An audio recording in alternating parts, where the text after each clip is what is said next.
Nonsia abo ye ma de hye na akwa abane ache edeba virgin anopa nonsia kase eso ensama ekoso ewo man Ghana o man ahodo so ene ye de ba besumu anopa ese nonsia kase na nsamu ide obeti ebi ene se Ghana ye ma mpani edeba betu ye nimu se yade COVID-19 no enche ano eduro beba nyamiadom eduro no aba bedru o man Ghana emu saranso ena COVID-19 eduro ya yade apemfo ene enkwada first phase no omodi anyade omo ebenya bi nana dodankwa akufado ene wamne yenya ne ntie se eyade empanifo wapa womo no se be womo entunu afutupa se de beya wobetimi ebu oman Ghana eno nso yede mu nchemu ebebrew saranso na COVID-19 ni ya kokopie mu ewa santimantemu a eyade enkofo makomako 1500 womo no omoye edwuma ewo apomudin asoye ahodo no ena womo enya bi na yede wobebo ewura meche ashoman enso an na ehonom eye gay ene lesbian ho ensensemu ya san omo office no ebi esi ashoman eno no enso aposifo abomoden akwakoto sai edan no emu na yede wobekọ enije ensemu edia Mr Drew ene wode ababetu edwase yade COVID-19 no ebaye no ama enyomtofo no wo mu bibia no aye bisi basa yede also ebekọ obi man so ede na nya ebekọ akopemu ewo Guinea ne ho enna hu meche kubatan omo ehwe yapomuden ho ensam so eba ne wiase afa na nyina wo mo anya Ebola eduro ni bi ede akoma Guinea fuo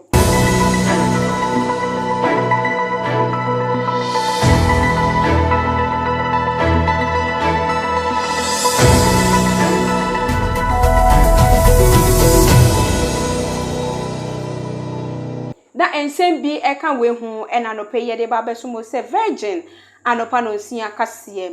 chane nso se ye success preparatory school wo mom ena eso ya sen eme yede kase boy ebrew mi ame ba be kan kase boy medi ede na na kua a chelba ye twa ye hu ye ba yede kase boy ni nchemu ebeto aso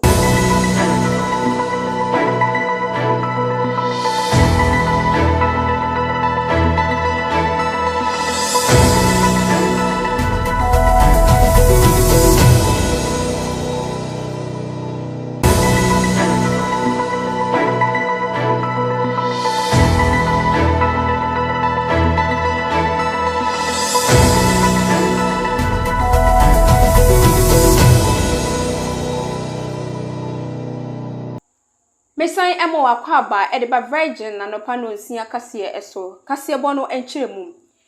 enche ye bia ena Ghana ye mampeni na ladodankwa akufado ewo nkasa wakasa edefa COVID-19 ho no wo meyenya ne ntie se enche ye benya anwedro ewo man Ghana mu na eno ena nyamiadom ababeto edwase yade edro no ababedu o man Ghana mu enche no yede ebesa ye ho yade nempo ye nyanya bi nso yebetimi ede aboye ho ban every COVID-19 yade no eho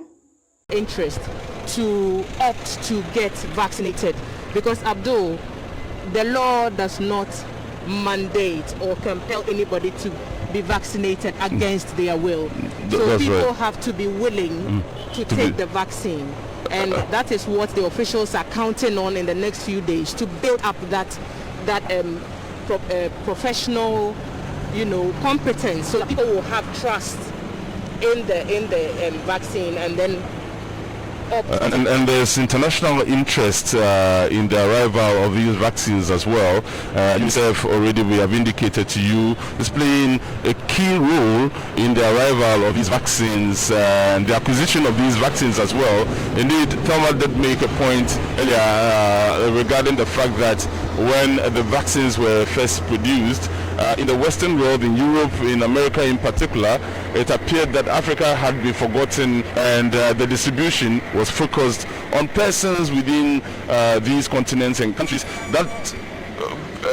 particularly were not as vulnerable to the virus as other people in Africa were, but agencies such as UNICEF came in and have ensured that there is equitable distribution of the vaccines so far. I understand that subsequently the president will be the first gentleman, of course, that is to be expected, the first gentleman to receive the vaccine. I think the information is to start from the 37 military hospital, barring any hitches, and then they're expected to be transported possibly to other health centers to give greater access to our priority at the moment. And the first point of our vaccination plan is to get our frontliners safe and protected. So the plan is to give them the first dip. And so we're expecting that healthcare workers and frontline security personnel and persons with known underlying medical conditions, and then persons who are 60 plus and older, will get the first initial opportunity to be given the vaccines. And we expect that a more detailed plan of what that entails will be unraveled later when the officials are able to make the speeches and make that information available to us. Of course, yes. The rollout plan in Ghana is a milestone for the initiative that is trying to narrow a politically sensitive gap between the millions of people being vaccinated in welfare, judiciary and their related staff, frontline security personnel, some religious leaders, essential workers, teachers and other personalities in Greater Accra Metro, including Ewutu Senya and Ewutu Senya East in the central region. A similar segmented population. Before people think that we yes, but the lot in Ghana is a milestone for the initiative that is trying to narrow what people call a politically sensitive gap between the millions of people being vaccinated in wealthier countries and comparatively few who have received the shots in less developed parts of the world, and whilst others have received many more vaccines, we are now receiving our very first tranche of about 600,000. And remember, our population is estimated to be about 31 million at the moment. So 600,000 is, even though it's exciting news, it's just like a drop in the ocean for now. And what it then means is that we must, there's still a long way to go. We shouldn't throw caution to the wind, and we must continue to observe all the safety protocols we have so much become used to in the last couple of months. It's almost a year now. We got our first case, I believe, in March. That was on the 12th of March, where 2 cases were imported. Indeed, for a long time, all the recorded cases in Ghana were imported cases until we began to see some form of community spread, and it has gotten worse ever since. As we said at the very beginning, throughout from March, vaccines so that they can deal with their new strain. The vaccines are being loaded, yes, and we can see that on our screen. Very historic things we are seeing here, Abdul, the end in sight in our COVID fight. Of course, but again, we keep cautioning Ghanaians that this does not mean that we lower our guards. We are out of the woods, not yet, and even for those who will be privileged to be among the first to receive the vaccines, it does not guarantee you against contracting the virus 100%. You still need to stay away from all the issues that can lead to a contraction of the virus, and that's what is important. That as much as possible, let's stick to all the COVID-19 protection protocols, even as the vaccines. Aya COVID-19 edro enho ensensemu ya eno na Ghana Medical Association omo edi ababetu edwa se eyade first phase na abano edro no ye di kan ababedu oman Ghana mu no ede eyade apemfo ene enkwada no womo enyanya bi yemma womo ebi na mom de bebe kire no ene ye bema womo ebi na edro no ene womo achemu miensa said womo medical enya bi eye womo mo hwe yapomuden ho ensam so meche ayaresa bia hodo womo ye adwuma ewo honom ene ye bedikan ede ama womo sanso ene womo mbo ye ho ban ewo man Ghana emu meche bamboko ahodo no sa ye free ayaresa bia na ye ko bambofuo ahodo no eho ene ye de bekọ akoma wo mo no mo so yetimi e de asan wo mo yade anase ye de abo wo mo ho eban na ye firi ho ani yakokopie mu ewom empanifo no eso Ghana empanifo ne ye de akoma wo mo no na ebedidi so saa se de ebeya Ghana obia ebenya bi no no so ne ho atono na mum enkoda ene apemfo de wo mo enyanya Ghana Medical Association and Ghana Health Service akambum edi abetu dwa se empo se de vaccine aba empo nanado dankwa ekufuado sheba empo enya bedu Ghana no se de sa vaccine we ye de ba be wo Ghana nyina obi pie wo Ghana be wo bi na em obi frase edi afi health workers so security agencies government officials journalists and sana etunyako general public no eho general secretary edema Ghana Medical Association eye Dr. Justice Yansen ono ene odi betu dwa se vaccine ebinum eka ho asem se ebekum won enti enya ade obewo no dia woka ye ne se empo sa vaccine de won aso ahwe anas wa ye hwehwemahu se sa vaccine de enya ade a ebekum obia na wodi kan editu dwa bi mu nso se apemfo enye ade a wobewo bi na emofra wadi empo efie edunsia ekono ene obetumi awosa vaccine ebi yede kasiebo no ebekwa kopie mu ewo mrahye bedwefie na eno enana nadodankwa akufado Ghana ye nyina ye mampanim wode ne nsam etu dwa na wokire mu se eyade a empanifo ahodo efri ni mprenu so yede no si so se mampanin no wapa wo mo se wo mo emeboa no na woni ni dwuma meche Council of State no eyade a sabe wototo sere wo mo papa eyie edi afutuo ema wo mo se wo mo ba wo mo momoden se wo mo betu no afutu pa sedbe se de obetimi na wode ebu oman no adwene a yede bu oman no sebe wo bi nenso no kakakra enti empanifo no momoden se wo betu no afutupa se de beya wono so no obetimi ni mprenu so no obetiame ahwe na oman Ghana etimi akonanim na enkoba se obi betina ekire ne wakase ne second time oba ye de wehu so anase wentimi anya bibi amfamwa wo oman Ghana. According to Article 90 of the Constitution, the President can request the Council to consider amendments to bills either before they are passed or even after they are passed by Parliament, as other bodies like Parliament or any other public authority. In my view, this is not meant to be a busybody's charter, but on matters of significant national importance, the Council can let its views known. Between the Council and the Presidency, we have a lot of work to do to get all the appointments in place to get the government machinery to work. I hope that we shall not insist on standing on ceremony, but get to work rapidly and efficiently to enable government function satisfactorily. Members of the Council, you have been sworn into office at a difficult time in the history of our nation, and indeed of the world. We are confronted with the ravages of COVID-19, which have affected the livelihoods and lives of all Ghanaians. Through proactive measures put in place by government, we have seen a rebound in economic activities. However, these gains are now being threatened by the rising number of active cases in the so-called second wave that is sweeping the world. Winning the fight against the pandemic remains a collective duty and responsibility, so I appeal to you to help in this endeavor.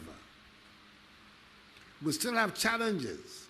of the phenomenon of illegal mining, popularly referred to as galamsey, corruption in public life, and we need to enhance the efficiency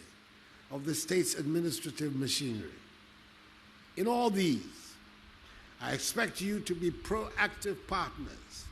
in our common efforts to find solutions that will improve the lives of our people and safeguard the integrity of our nation and its heritage. I look forward very much to working with a council that will continue to offer me honest advice based on unvarnished truth. I look forward to working with a council that will help deepen our democracy, and help enhance the quality of our governance. And I look forward to working with a council that will help us deliver a prosperous Ghana. Such a council should not, however, seek to give advice to a president, the effect of which is to undermine the independence of any of the other arms of government, especially the judiciary. It is important for the success of our common enterprise that we recollect at all times the changed nature of the political environment in which we are currently operating. The decision of the Ghanaian people on 7th December 2020 to create virtual equality of representation between the two major parties of our nation in the 8th Parliament imposes on us, the principal actors of the state, an obligation to seek consciously and deliberately consensus in the public undertakings to which we commit ourselves. The Council of State is well positioned to contribute to this development. I welcome a vigorous exchange of ideas between us, and it is my fervent wish and hope that this council will help enrich the second term of my presidency for the benefit of the Ghanaian people, so that together we can help realize the dreams of the founders of our nation to build under God a free, democratic, united, prosperous, and happy Ghana, the Black Star of Africa, on the principles of democratic accountability, respect for human rights, the rule of law, and the dictates of social justice. May God bless this, the 8th Council of State, and us all. Na COVID-19 ho ensensemu ya eno na okopie asante mantemu a eyadia bambokuo ahodo a ewo ho meche health service a womo ewo ho no no eyadia enkofo makum 1500 na womo enya COVID-19 yade no ebia emu 1550 dia nyamiadom womo enya womo 3 edidi mo chese womo ho atomo na enkofo mienu de sebe womo ato anananom ewo nsie do enu ntinom womo nsemu nyina ene se Ghana fo ye mo ye ho ban papapa eyie na enhyehyeye ahodo omo de agu akwamu efa COVID-19 no ehono ye momodin si ye bedi so se de be ya ye ho ebeto yen esanse wohwemu womo kra womo ye adwuma ewo ayaresa bia ahodo ene womo ho akere womo esan COVID-19 no entinemu mu a wotifie sebe no eno de eso mu aden ene betimi ede ayew entinu ye mo ye ho ban papapa eyie enfi COVID-19 no eho coronavirus wa eto atese ewo wiase afa na nyina na ebi betwere Ghana komu ha empo yeguso bom paye se rade be yatom na yetumi afri saa yade ewemu anatibia wemu no sese ukopie asante mantemu a enipa 1557 a woye empomuden adwumayefo ena abeto dwase wanya saa yade yi bi nempo emu 1555 ene rade ya adomu a abeto dwase sese die wo ho ato won yi a wotifi a wodi ntene a ye nyina yedi ebi nempo emu nipa mienu ena afemu ahwere won kwa eye regional health director Dr. Emmanuel Tinkran ena wode sasem wi atu dwa ebra na wo ye conference kese pa ewo asante mantem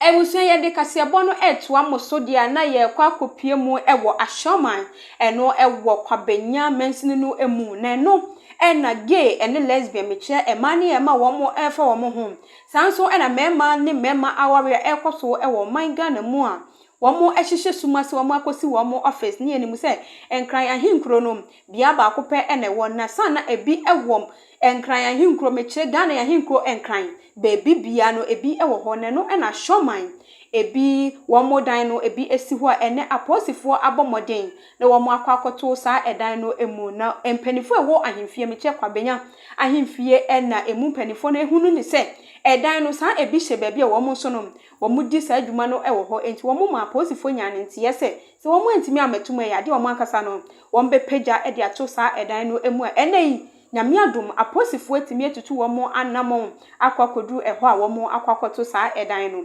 emu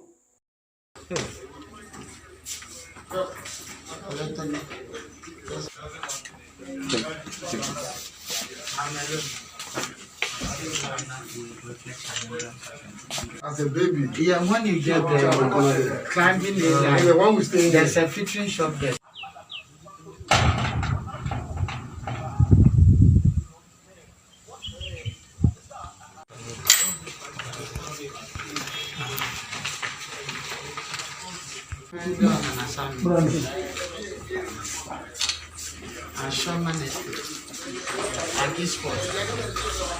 Yes. No, getting to One of them just dropped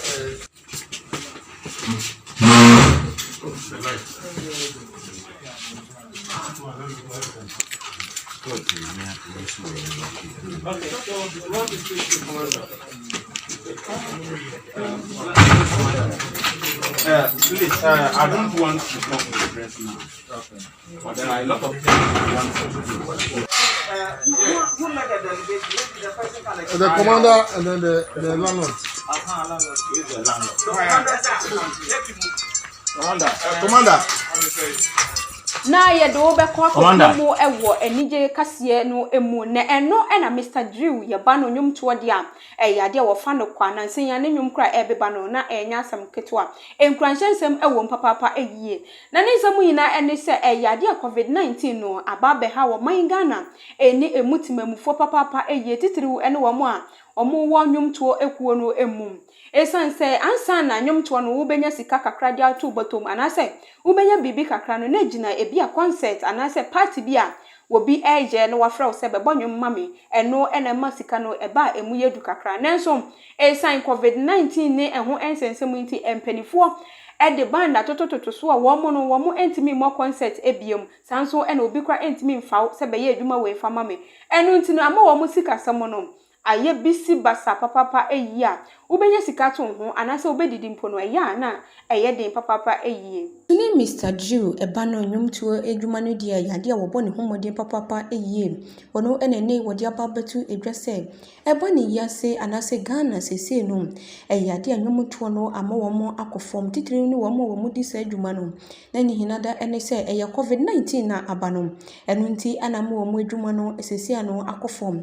na wo kire mu ene wo kan se yade a enwum no se ubenya bibi kakra edidi ho anani ebia wo bi eye ni program anase wahihye bibi se ye enkoye na no ene betimi edi sika kakra beto botom nanso esan COVID-19 na ye nhia ewo baby fakunti no sa program ahodo yi de yade a entimi enkoso eno nti na amanioma nyina akofom ewo enwumtuo edwuma no emu enti de wo mo kan nyina ne se wo mo de adestrede ene mpaibom eto nyankopon enim se wo moa na wo ma sa yade COVID-19 no emfiri ho enkose de mbe ya obi bia ebetimi aye n'adwuma na waye no waye ne yie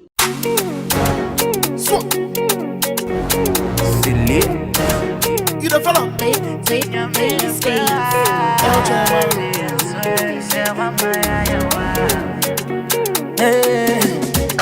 Me di meni a tu sweetie, eradia chami mumwe, sami sufrewa, mami drete, mami drete, sami frewa bro, nyami frewa bro, fi se wa mayawa, this year, we no come to play, tinya me frewa,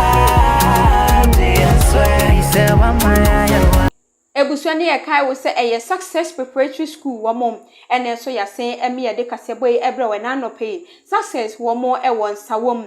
ene ade so kwantempo no eso wo mo se akoda no ene wo no na wo pese wo de no beja wo mo na wo kokoye obibi de obetimi ede na be every nursery di kosi JHS3 fa ne bra na wo no so emergency pa na wo menyini embeye panipa wo mo ena anope wo mo so yasen ye gina we so ne atwa ye ho ye ba yade kase bono ebekọ amanone ensem emu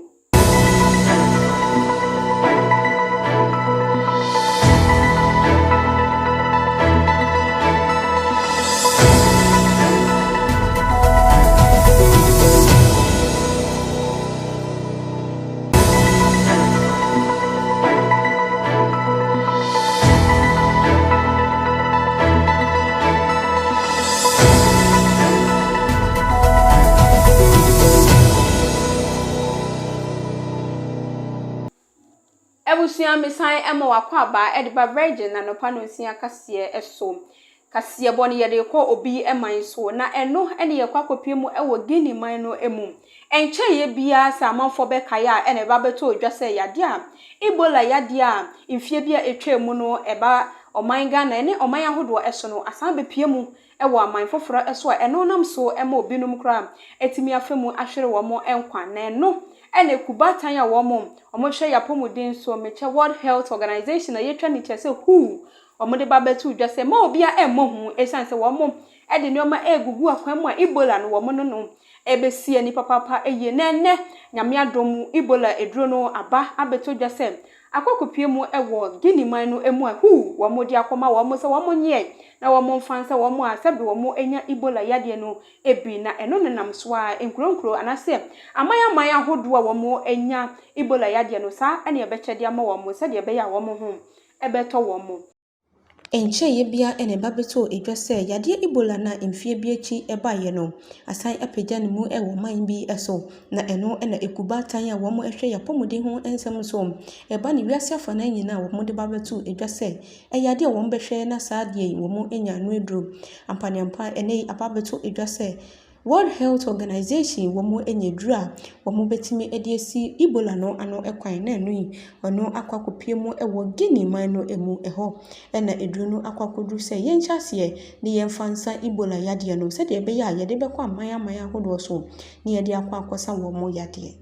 Ebusua ne yebegina obi man so ne yede kase bo no aba na wieye na hyene nso se kase dia wote ye ebi ene se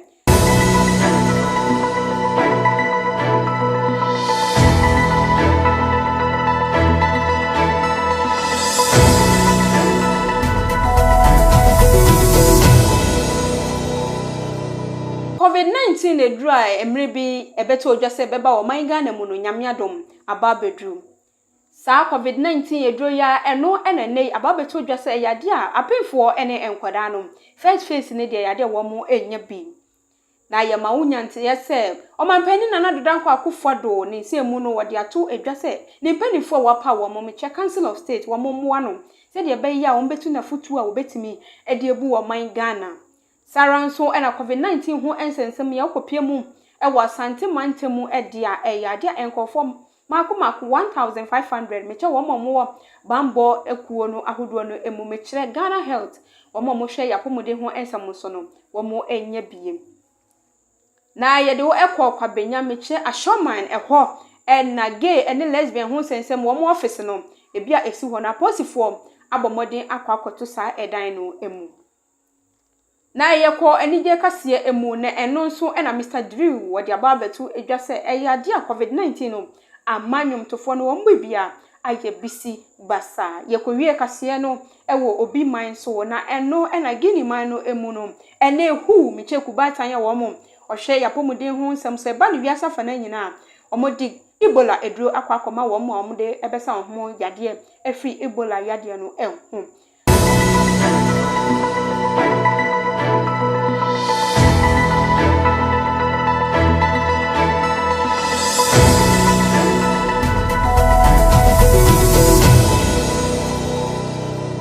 Ebusiana mekai wo se eye Success Preparatory School wo mom ene so yasen emiyetimede kase boy ebre wo enanope Success omo se fa wo ba ne fa bra se de ebe ya ombe ma ne entity pam efri nursery edikosi JHS wo mo de wo mo twobi si na yade wo mo twa papa eyi a yakwa yedi hu adanse se nanse ya ana afiwe de ne de enya samketo eno nti won so fa wo ba fa bra se de ebe ya obenyini no obeye panipa no waka brafo ankasi a wo kura na wotifie no wonya nte sa brafo no ebi wo mo ene so yasen ema no pei yade kase boy ebre won so wotifie a wonya bre na wo hwe ye no yede wase papa eyie Ushia me abonti edi abetimi edi afreme eye nan na akua a kyereba me ena me beka nkase boy edi ma wo ye ma wo moni hwa enyado